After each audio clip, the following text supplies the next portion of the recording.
علی بھائی اگلا سوال ہے، بعض لوگ حضرت معاویہ رضی اللہ عنہ کو خال المومنین یعنی مومنین کا ماموں کہتے ہیں کیونکہ ان کی بہن سیدہ ام حبیبہ رضی اللہ عنہا مومنین کی ماں ہیں۔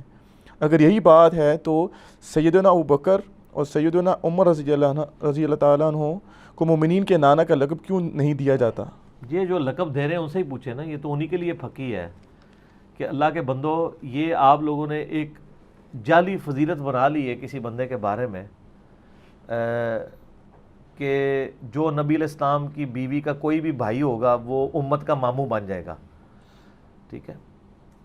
یہ اگر یہ بات ہوتی تو قرآن و حدیث میں کہیں آئی ہوتی؟ قرآن پاک میں صرف نبی علیہ السلام کے ساتھ جس کا ڈائریکٹ رشتہ ہے نا، وہ سورہ الاحزاب میں آیا ہے سٹارٹ ہی میں، النبی اولا بالمؤمنین من انفسہم وازواجہ امہاتہم، نبی صلی اللہ علیہ وآلہ وسلم مومنین کی جانوں سے بڑھ کر ان پر حق رکھتے ہیں، اور نبی کی بیویاں امت کی مائیں۔ بس اتنا ذکر ہوا ہے۔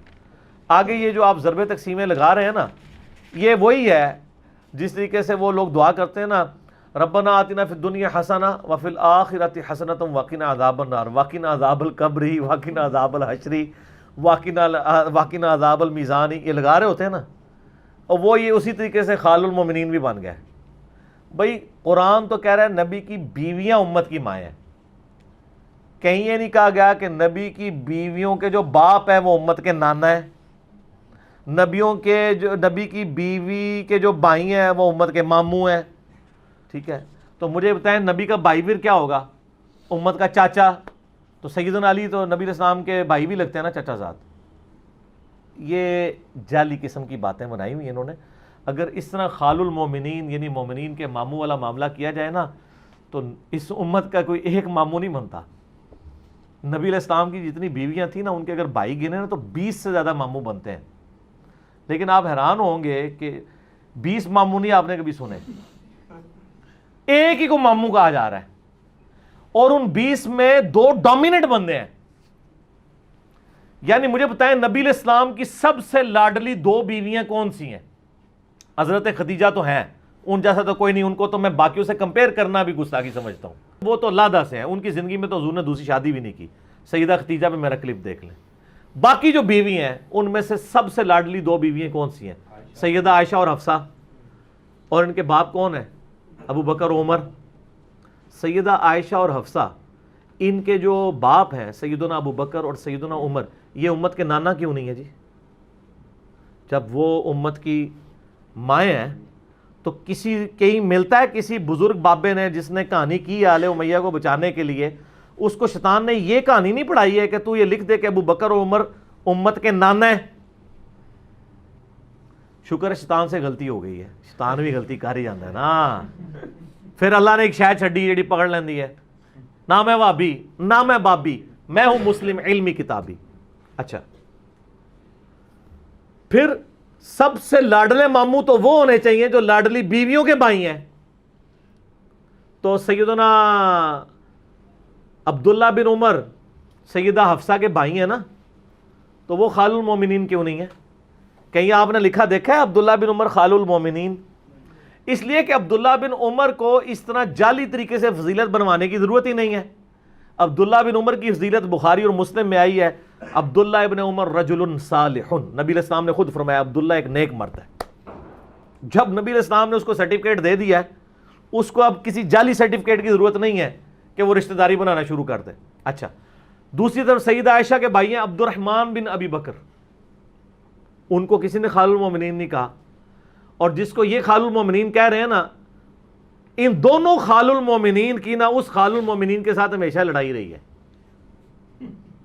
اور ظلم یہ ہے کہ یہ جو جید صحابہ ہیں، ٹھیک ہے، ان کو خال المومنین سے محروم کر دیا ہے، اور وہ خال المومنین جو کتاب و سنت کے خلاف چلتے تھے تو یہ خال المومنین ان کو سمجھایا کرتے تھے، اس کو اوپر کر دیا۔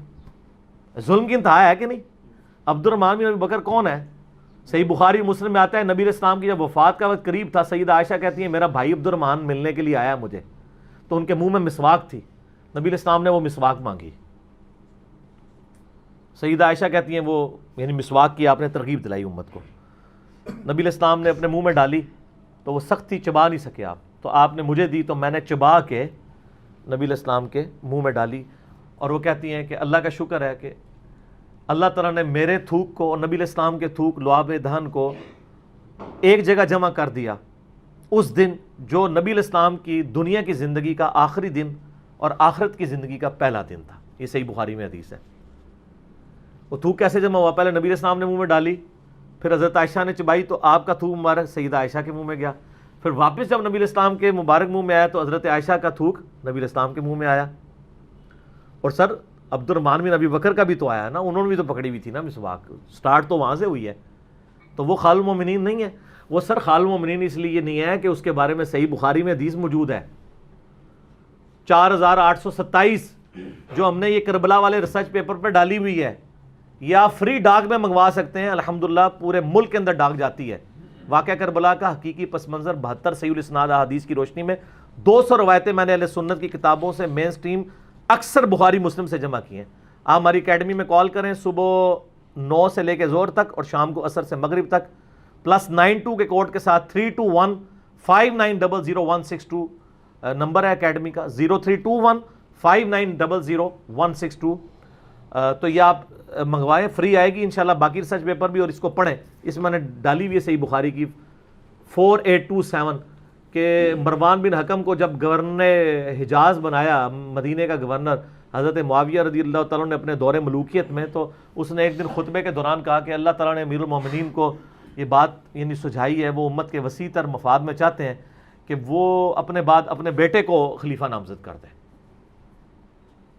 تو بخاری کے الفاظ ہیں عبد الرحمن بن ابی بکر وہاں کھڑے ہو گئے اور انہوں نے کچھ کہا. امام بخاری ذرا شرمیلے مزاج کے تھے, انہوں نے اس کو سکپ کر دیا, صرف کہا کچھ کہا. کچھ تو کہا تھا نا. تو یہ محدثین کے ہاں مزاج پایا جاتا ہے, کہیں وہ فلاں فلاں کر کے نام ہائیڈ کر دیتے ہیں. ظاہر ملوکیت کا دور ہے, جان بھی بچانی ہوتی ہے. تو کچھ کہا آگے, پھر بخاری کے الفاظ ہیں. اس کے اوپر مروان بن حکم نے کہا پکڑو اس کو, خال المومنین کو پکڑو. خال المومنین یہ نہیں بن سکتا. ابو بکر کا بیٹا, سیدہ عائشہ کا بھائی, اور سیدہ عائشہ کا وہ بھائی جس میں ماں بھی وہی ہے سیم. یہ سگا بھائی جو حضرت عائشہ کی جو ہمارے سب کانٹیننٹ میں ہوتا ہے نا سگا, کہ ماں باپ ایک ہوں, وہ یہی ہے عبد الرحمن بن ابی بکر. محمد بن ابی بکر سگا بھائی نہیں ہے. ہاں اسلام میں وہ سگا ہے کیونکہ باپ ایک ہے, لیکن ان کی ماں علیحدہ تھی. یہ وہ ہے جس کی ماں بھی وہ ہے. ایک خال المومنین نہیں ہے, اس لیے کہ اس خال المومنین نے ان کے خال المومنین کے غیر شرعی چیزوں کو ہائی لائٹ کیا, تو انہوں نے ٹائٹل ہی چھین لیا جس کو خال المومنین کہنا چاہیے تھا. تو وہ سیدہ عائشہ کے حجرے میں چھپ گیا جا کے. تو مروان بن حکم نے باہر سے اپنا غصہ نکالا. ظاہر حضرت عائشہ کے حجرے میں تو نہیں جا سکتا تھا, لوگوں نے مخالفت کرنی تھی کہ بھئی امہات المومنین میں سے. انہوں نے کہا ابو بکر کے بیٹے تو وہی ہے نا جس کے بارے میں سورہ احقاف کی وہ آیت نازل ہوئی ہے کہ یہ کہتا ہے کہ میرے ماں باپ مجھے کہتے ہیں تمہیں مرنے کے بعد زندہ کیا جائے گا, یہ اگلے لوگوں کی سٹوری ہیں. ابو بکر کے بیٹے یہ تیرے بارے میں یہ آیت نازل ہوئی ہوئی ہے. اندازہ کرو اے خال المومنین کا احترام, اپنا خال المومنین اور جڑا وڈا خال المومنین ہوتا ہے احترام ہو رہا ہے. تو سیدہ عائشہ نے اندر سے جواب دیا اس کو خاموش ہو جا, آل ابو بکر کے بارے میں کوئی آیت نازل نہیں ہوئی ہے سوائے جو میری برات کے لیے سورہ نور میں آیات نازل ہوئی تھی. اتنی روایت تو بخاری میں ہے. یہ روایت کی ڈیٹیلز تفسیر ابن کثیر میں بھی ہے, سنن نسائی الکبریٰ کے اندر بھی ہے, المستدرک الحاکم میں بھی موجود ہے, اور کئی محدثین نے نقل کیا ہے. اور ابن حجر اسقلانی نے فتح الباری میں صحیح بخاری کی شرح میں وہ ساری طرق جمع کیے ہیں, اور سر انجینئر صاحب نے بھی کیے ہیں اس میں, کہ وہ کیا کہا تھا اس نے. جب اس نے کہا نا کہ وہ امت کے مفاد میں یہ چاہ رہے ہیں, تو عبد الرحمن بن ابی بکر نے کہا کہ سیدھی طرح کہو تمہارا امیر المومنین کیسر و کسرا کی سنت کو زندہ کرنا چاہتا ہے, ابو بکر و عمر کی سنت کو نہیں. ابو بکر اور عمر نے تو اپنے بچوں کو خلیفہ نہیں بنایا تھا, ورنہ تو وہ خود بیٹے تھے ابو بکر کے. تو اس پہ اس نے کہا پکڑو اس کو.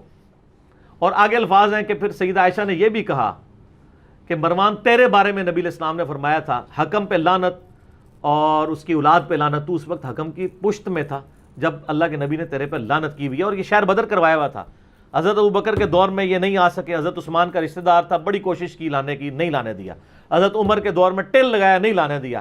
سیدنا عثمان کے دور میں چونکہ وہ خلیفہ تھے, انہوں نے تلیف قلب کے لیے باپ بیٹا واپس لے آئے اور وہی گاٹے فٹ ہو گئے.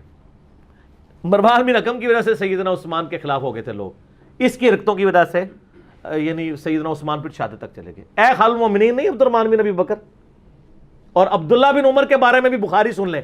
آپ کا تو جناب وہ موضوعات شریف میں روایتیں ہوتی ہیں نا, صحیح بخاری میں 4108 ہے کہ حضرت معاویہ رضی اللہ تعالیٰ مدینہ شریف میں خطبہ دینے آئے تحکیم کے مسئلے کے بعد. تو سیدہ حفصہ کہتی ہیں میں نے اپنے بھائی خال المومنین عبداللہ بن عمر سے کہا, اے خال المومنین میں کہہ رہا ہوں تو اڈے والا, کہ جاؤ حضرت معاویہ آئے ہیں, کہیں تمہاری غیر موجودگی کو نیگیٹو شمار نہ کر لیا جائے, وہ خطبہ دے رہے ہیں. تو عبداللہ بن عمر اس خطبے میں بیٹھ کے وہاں حضرت معاویہ نے کہا تم میں سے جس کے دل میں خلافت کی خواہش ہے نا تو میں اس کے باپ سے زیادہ خلافت کا حقدار ہوں. سیدھا سیدھا عبداللہ بن عمر کو کہا یا حضرت حسن کو کہا, دو ہی ہو سکتے ہیں نا, لیکن یہ عبداللہ بن عمر کی طرف اشارہ ہے. اس کی وجہ یہ ہے کہ اس کے آگے الفاظ ہیں کہ جب مجمع چھٹ گیا نا تو وہ تابعی نے کہا عبداللہ بن عمر آپ نے اس کو اسی وقت جواب کیوں نہیں دیا کہ وہ جو کہہ رہا تھا میں تیرے باپ سے اور تجھ سے زیادہ خلافت کا حقدار ہوں. تو ان کا میں نے ارادہ کیا میں اپنی گوٹ کھولوں, یعنی وہ جھوم کر کے بیٹھے تھے, اور میں اس کو جواب دوں کہ تجھ سے زیادہ خلافت کا حقدار وہ ہے جس نے حالت کفر میں جب تم باپ بیٹا کافر تھے اور ہم لوگ مسلمان تھے تم سے جنگ کر چکے ہیں. یعنی عبداللہ بن عمر بھی مسلمان تھے, حضرت عمر بھی مسلمان تھے, اور ابو سفیان کافر تھا, اور حضرت معاویہ بھی کافر تھے. تو غزوہ خندق میں لڑائی نہیں کی ان کے ساتھ, غزوہ بدر احد میں نہیں کی ہے, ٹھیک ہو گیا.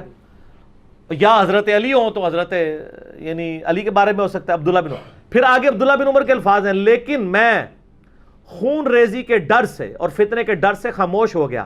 آگے راوی کہتے ہیں کہ عبداللہ بن عمر نے خاموشی اور پھر اس میں الفاظ ہیں عبداللہ بن عمر کہتے ہیں مجھے پھر آخرت کی نعمتیں یاد آ گئی کہ چلو میں صبر کر لیتا ہوں. تو وہ راوی کہتا ہے کہ عبداللہ بن عمر نے خاموشی اختیار کر کے اپنی جان بھی بچا لی اور عزت بھی بچا لی.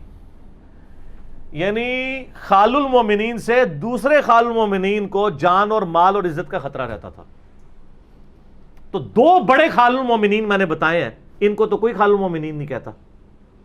ٹھیک ہے, بیسیکلی جب کسی کی فضیلت میں کوئی روایت نہ ملتی ہو نا تو پھر اس کو یہی نسبت, جس طرح وہ آپ کو پتا ہے نا ہمارے ایکس پرائم منسٹر صاحب کہتے تھے کہ میں شیخ عبد القادر جیلانی کی اولاد میں سے ہوں. ڈن واٹ یار, اولاد میں سے ہے تو کام بھی وہ کرنا, تو کسی طریقے سے رشتہ جوڑ دیا جائے.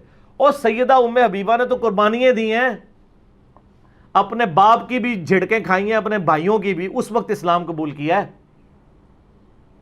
ان کی نسبت وجہ سے کوئی بندہ یہ کلیم کرنا شروع کر دے, وہ بندہ وہ لوگ کہ جو ان کے مخالف تھے جب انہوں نے اسلام قبول کیا, اور کل کو رشتہ داری بن کے تو وہ یہ کہنا چاہ رہے ہیں کہ جی ہم جو ہے وہ ان کے ساتھ نسبت ہو گئی ہے. اس طرح نسبتیں نہیں بنتی ہوتی ہیں نہ. یہ خال المومنین والی تو بات بالکل یعنی یہ لوگوں نے بنائی, اور اس لیے بیسیکلی نا جب کوئی حدیث شان میں نہ مل رہی ہو نا پھر یہ کہانیاں کرانا آسان ہوتی ہیں. میں نے اس میں بھی فتح الباری میں ابن حجر اسقلانی نے کچھ کامنٹس لکھے ہیں, وہ میں اس میں سارے ورڈ بائی ورڈ نقل کیے ہیں کہ حضرت معاویہ رضی اللہ تعالیٰ عنہ کی شان میں سوائے صحابی ہونے کے کوئی حدیث بھی اصول محدثین پہ صحیح سند کے ساتھ ثابت ہی نہیں ہے. تو جب ثابت نہیں ہوگی کوئی حدیث اصول محدثین کے اوپر تو پھر یہ خال المومنین والا ہی معاملہ لے کے چلنا پڑے گا نا. کچھ بھی نہیں مل رہا تو چلو خال المومنین کہہ دو, اور پھر کو بھی ایک بندے کو, باقی 20 خال المومنین ختم. محمد بن ابی بکر جو سب سے بڑے یعنی جنگ صفین کے اندر حضرت معاویہ کے مخالف تھے, ابو بکر کے بیٹے, وہ خال المومنین نہیں ہے, نہیں ہے.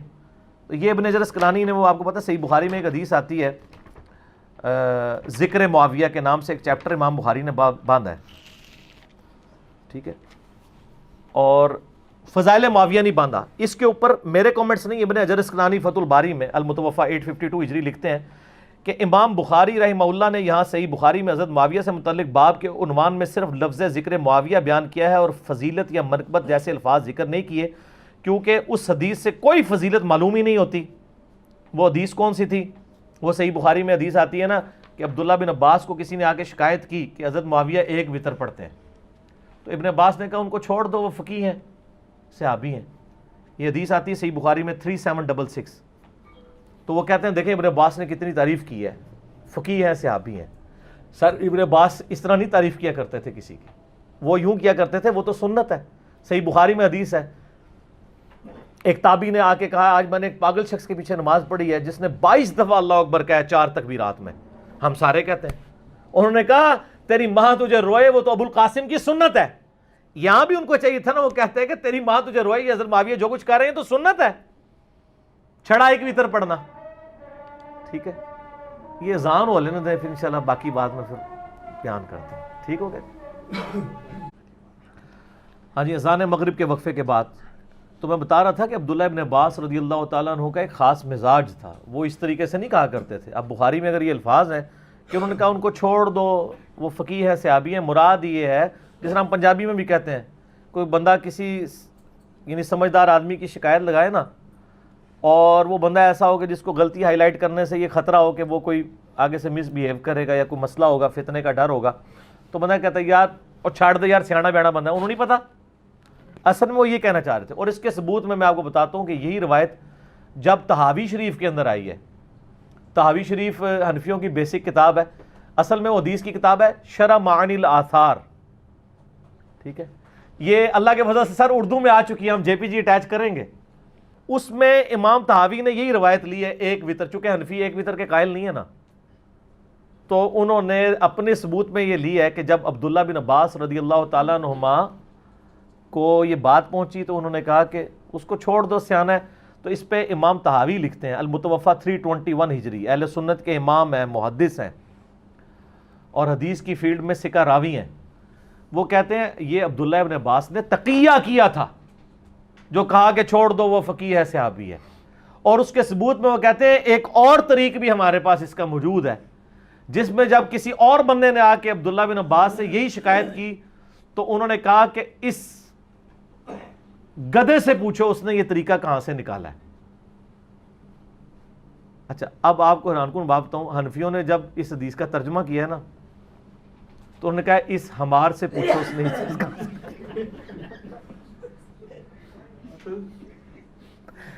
وہ عربی کے لفظ کو عربی لکھ دیا، گدھا ترجمہ ہی نہیں کیا۔ اچھا یہ دیکھیں، اس سے انہوں نے نا زیادہ خطرناک مسئلہ کر دیا ہے، پتہ کیوں؟ ویسے کو پڑھتا تو اس کو پتہ ہی نہ چلتا کہ گدھا انہوں نے خال المومنین کو کہا ہے یا وہ پیغام لانے والے کو کہا ہے یا کس کو کہا ہے، پتہ ہی نہیں چلنا تھا۔ اب جب انہوں نے حمار کو حمار لکھ دیا نا، اب کسی کے کان کھڑے ہو جائیں گے کہ یار یہ باقی پوری حدیث کا ترجمہ ہوا ہے، اس لفظ کا کیا مطلب ہوتا ہے، ٹھیک ہے۔ تو اسی لیے ابن حجر اسقلانی، اب یعنی میں اس کانٹیکسٹ میں آپ کو بتا رہا ہوں کہ ابن حجر اسقلانی کہہ رہے ہیں کہ اب امام بخاری نے ذکر معاویہ لفظ، یہ ابن حجر کا موقف ہے، یعنی کوئی میرا موقف نہ کہ میرے اوپر کوئی غصہ کھائے۔ ابن حجر اسقلانی ماشاءاللہ ان کو اہل سنت مانتے ہیں، بریلوی، دیوبندی، اہل حدیث تینوں۔ وہ کہتے ہیں جی ذکر معاویہ کے علاوہ اور اصحاب کے ساتھ بھی ذکر کا لفظ انہوں نے لکھا ہے، وہ علیحدہ بات ہے۔ ابن حجر یہ بتانا چاہ رہے ہیں کہ امام بخاری نے یہاں یہ کیوں لکھا ہے، اور باقی اس حدیث کی انجینئرنگ تو ہم نے شرح معانی الآثار سے کر ہی دی ہے کہ وہ فضیلت نہیں تھی، کیا تھا۔ کہتے ہیں کہ ذکر معاویہ بیان کیا اور فضیلت یا منقبت جیسے الفاظ ذکر نہیں کیے کیونکہ اس حدیث سے کوئی فضیلت معلوم ہی نہیں ہوتی۔ البتہ سیدنا عبداللہ بن عباس کا حضرت معاویہ رضی اللہ تعالیٰ عنہ کے لیے فقی اور صحابیت کا بیان ہی بطور فضیلت کافی ہے۔ تاہم امام ابن ابی عاصم نے حضرت معاویہ کے مناقب میں ایک رسالہ لکھا ہے، اسی طرح کا کام ابو عمر غلام اور ابو بکر نقاش نے بھی کیا ہے، اور امام ابن جوزی رحمہ اللہ نے اپنی من گھڑت احادیث کی نشاندہی کرنے والی ان کی مشہور کتاب الموضوعات میں بھی کچھ روایات ذکر کر کے، موضوعات شریف کہتے ہیں من گھڑت احادیث، وہ ہم پوچھتے ہیں جو وہ انگوٹھے چومنے والی حدیث کی طرح کہتے ہیں موضوعات شریف میں، یہ وہ موضوعات شریف میں یعنی خال المومنین والے فضائل موجود ہیں۔ وہ کہتے ہیں حضرت معاویہ رضی اللہ تعالیٰ عنہ کی فضیلت میں صحابیت کے سوا کوئی چیز ثابت نہیں ہے۔ امام اسحاق بن راہوے کا قول یعنی ابن جوزی نے نقل کیا ہے کہ حضرت معاویہ رضی اللہ تعالیٰ عنہ کی فضیلت میں صحابیت کے سوا کوئی چیز ثابت نہیں۔ امام ابن حجر اسقلانی مزید لکھتے ہیں یہی وجہ ہے کہ امام بخاری نے اپنے استاد یعنی امام اسحاق بن راہوے پر اعتماد کرتے ہوئے حضرت معاویہ کے ذکر میں لفظ فضیلت یا منقبت استعمال کرنے سے گریز کیا ہے، تاہم اپنی گہری نظر سے ایسا استنباط فرمایا یعنی حضرت معاویہ کو صحابی ثابت کیا جس سے روافظ کی سرکوبی ہو، یعنی رافضی دوسری ایکسٹریم پہ ہے نا، ناسبی ایک ایکسٹریم پہ ہے، خال المومنین اور پتہ نہیں کیا کچھ بنایا ہوا ہے، رافضی دوسری ایکسٹریم پہ ہے جو ان کی صحابیت اور ان کے ایمان کا بھی انکار کرتے ہیں، ان کی بھی سرکوبی کی، یعنی وہ صحابی ہونا تو ثابت ہو گیا نا ذکر معاویہ سے۔ اور امام نسائی رحمہ اللہ کا واقعہ اس بارے میں مشہور ہے کہ انہوں نے اپنے استاد امام اسحاق بن راہوے کے قول پر اعتماد کیا اور اپنی مشہور کتاب فضائل صحابہ میں کوئی حدیث حضرت معاویہ کی فضیلت میں جمع نہیں کی، اور پھر امام حاکم کا قصہ بھی اسی طرح ہے۔ اب یہ قصے پورے ہیں، امام نسائی کو اس بات کے اوپر شہید کیا گیا تواتر کے ساتھ. ایون دارالاسلام نے جو سنن نسائی چھاپی ہے نا، اس کے مقدمے میں لکھا ہے کہ امام نسائی کو کیوں شہید کیا گیا. ان سے جب کسی نے کہا کہ آپ نے خصائص علی تو لکھی ہے تو حضرت معاویہ کی کوئی فضیلت لکھیں. شام میں چونکہ زیادہ تر اموی تھے، انہوں نے کہا حضرت معاویہ کی شان میں تو کوئی فضیلت ثابت ہی نہیں، میں کہاں سے خود بنا کے لکھوں. اگر سننا چاہتے ہو تو ایک ہی روایت ثابت ہے کہ خدا اس کا پیٹ نہ بھرے، جو صحیح مسلم میں ہے. وہ پھر ایک پوری تشریح ہو جائے گی. آپ یوٹیوب پہ میرا کلپ دیکھیں. کیا حضرت معاویہ کاتب وحی تھے؟ تو میں نے ثابت کیا تھے، لیکن اس کے ساتھ کچھ اور بھی جڑا ہوا ہے. اس کلپ کے لیے آپ یوٹیوب حافظہ اللہ سے رابطہ کریں. حضرت معاویہ کاتب وحی لکھیں، سب سے اوپر انجینئر صاحب کا کلپ آئے گا. 4-5 لاکھ لوگ دیکھ چکے ہیں اللہ کے فضل سے. تو اور امام حاکم کا بھی قصہ اسی طرح ہے. امام ابن جوزی رحمہ اللہ نے عبداللہ بن احمد بن حنبل سے ان کے والد امام احمد بن حنبل کا مکالمہ بھی نقل کیا ہے کہ انہوں نے اپنے والد امام احمد بن حنبل سے پوچھا کہ سیدنا علی اور حضرت معاویہ کے اختلاف سے متعلق آپ کی کیا رائے ہے. تو امام احمد بن حنبل نے تھوڑی دیر تک سر جھکا لیا، پھر فرمایا میرے بیٹے خوب سمجھ لو، سیدنا علی کے دشمن بہت زیادہ تھے جنہوں نے ان کے عیوب تلاش کرنے کی بڑی کوشش کی مگر ناکام رہے. چنانچہ ان دشمنوں نے ایک متبادل چال کے طور پر ایک دوسرے شخص کو، انہوں نے نام بھی لینا گوارا نہیں کیا، ایک دوسرے شخص کو یعنی خال المومنین کو مقصد براری کے لیے موضوع پایا جو ان سے جنگ کر چکا تھا. چنانچہ ان دشمنوں نے سیدنا علی کے مقابلے پر ان کو بڑھا چڑھا کر پیش کیا. ابن حجر اسقلانی مزید لکھتے ہیں کہ امام احمد بن حنبل کے اس جواب میں اشارہ ہے کہ کچھ لوگوں نے حضرت معاویہ کے لیے بے بنیاد فضائل گھڑ لیے ہیں جن کی کوئی اصل نہیں ہے. یہ حقیقت ہے کہ حضرت معاویہ رضی اللہ تعالیٰ عنہ کے لیے روایات فضیلت تو بہت سی آئی ہیں، مگر ان احادیث میں سے کوئی بھی اصول محدثین پر اسنادی حیثیت سے صحیح نہیں ہے. یہ ابن حجر لکھ رہا ہے. اسی لیے امام اسحاق بن راہوے اور امام نسائی نے اس موقف کو بڑے یقین کے ساتھ اختیار کیا ہے، یعنی صحابیت کے سوا حضرت معاویہ رضی اللہ تعالیٰ عنہ کے فضائل میں کوئی بھی چیز ثابت نہیں ہے. اس پہ تو بہت کچھ بولا جا سکتا ہے. میں نے ایک کلپ ریکارڈ کروایا تھا پچھلے دنوں جو ناسبیت کی طرف سے پچھلے رمضان میں فتنہ اٹھایا گیا تھا، اور یعنی حضرت معاویہ رضی اللہ تعالیٰ عنہ کے نام کے اوپر نعرے لگوائے گئے تھے. تو میرا ایک یوٹیوب پہ کلپ ہے، رپلائی ٹو مولانا الیاس قادری، میرے پرانے پیر صاحب، میں بھی 10 سال سبز پگڑی بندی ہے نا، اون حضرت معاویہ رضی اللہ تعالیٰ عنہ. 2 گھنٹے کا ہے، اس میں میں نے کافی سارے ٹروتھ ریویل کیے ہیں، لیکن حصول برکت کے لیے صرف ایک اور، میں جو کہتے ہیں نا بزرگوں کے بھی فہم نقل کریں. یہ ایک بزرگ کا تو سن لیا. صحیح بخاری کی 2 شروحات ٹاپ آف دا لسٹ ہیں اور ایک زمانے میں لکھی گئی ہیں.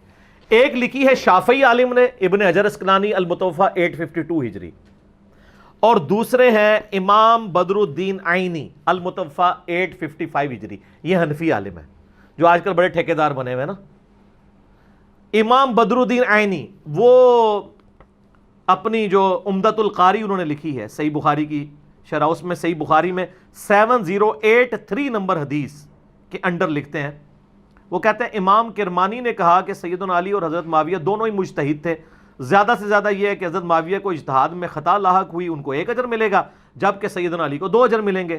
وہ جو کہتے ہیں جی مجتہد، اور بھائی بخاری مسلم میں حدیث ہے حاکم وقت اگر اجتہاد کرے نا اور اس کا اجتہاد صحیح ہو تو اس کو 2 اجر ملیں گے، اور حاکم وقت کا اجتہاد غلط ہو تو 1.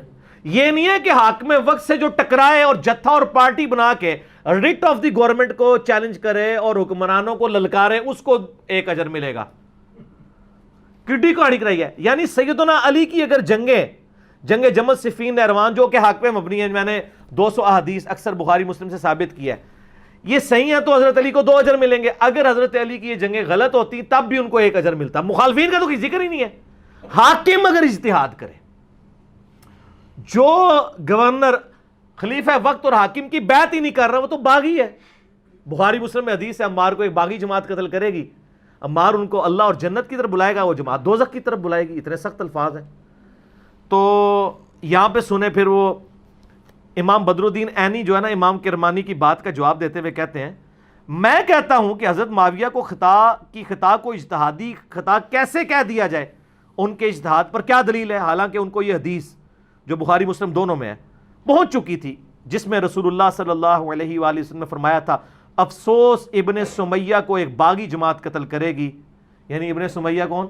آگے وہ خود لکھتے ہیں انہوں نے پھر کنڈا کھینچا امام عینی نے، ان کا ابن سمیہ عمار ابن یاسر ہے اور ان کو حضرت معاویہ کے گروہ نے جنگ صفین میں قتل کیا.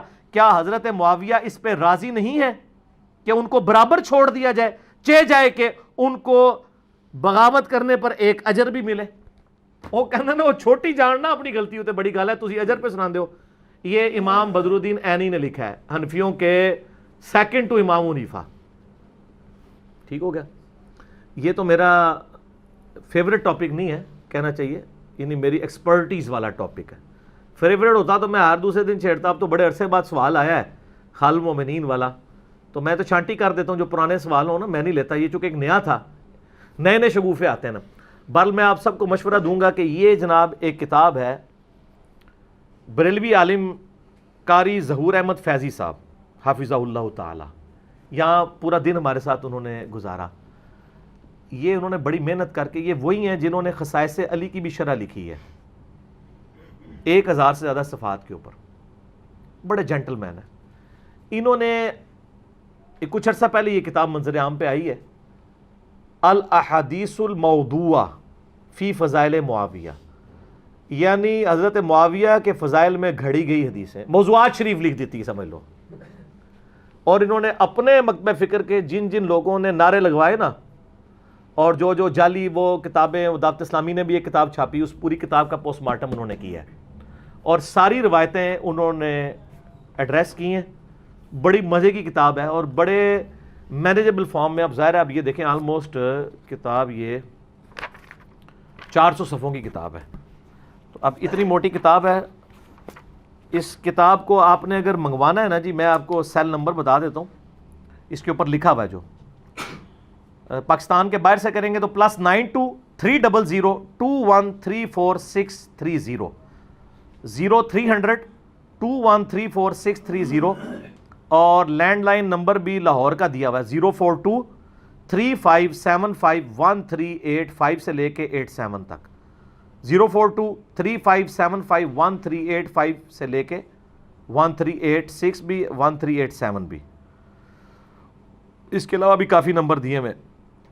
لو جی انڈیا کا بھی نمبر دیا ہوا ہے. انڈیا کا نمبر بھی سنیں جی، +919811379205 +919811379205. یہ کوئی دلی کا نمبر انہوں نے دیا ہے، وہاں سے بھی آپ کو یہ کتاب ہارڈ کاپی میں.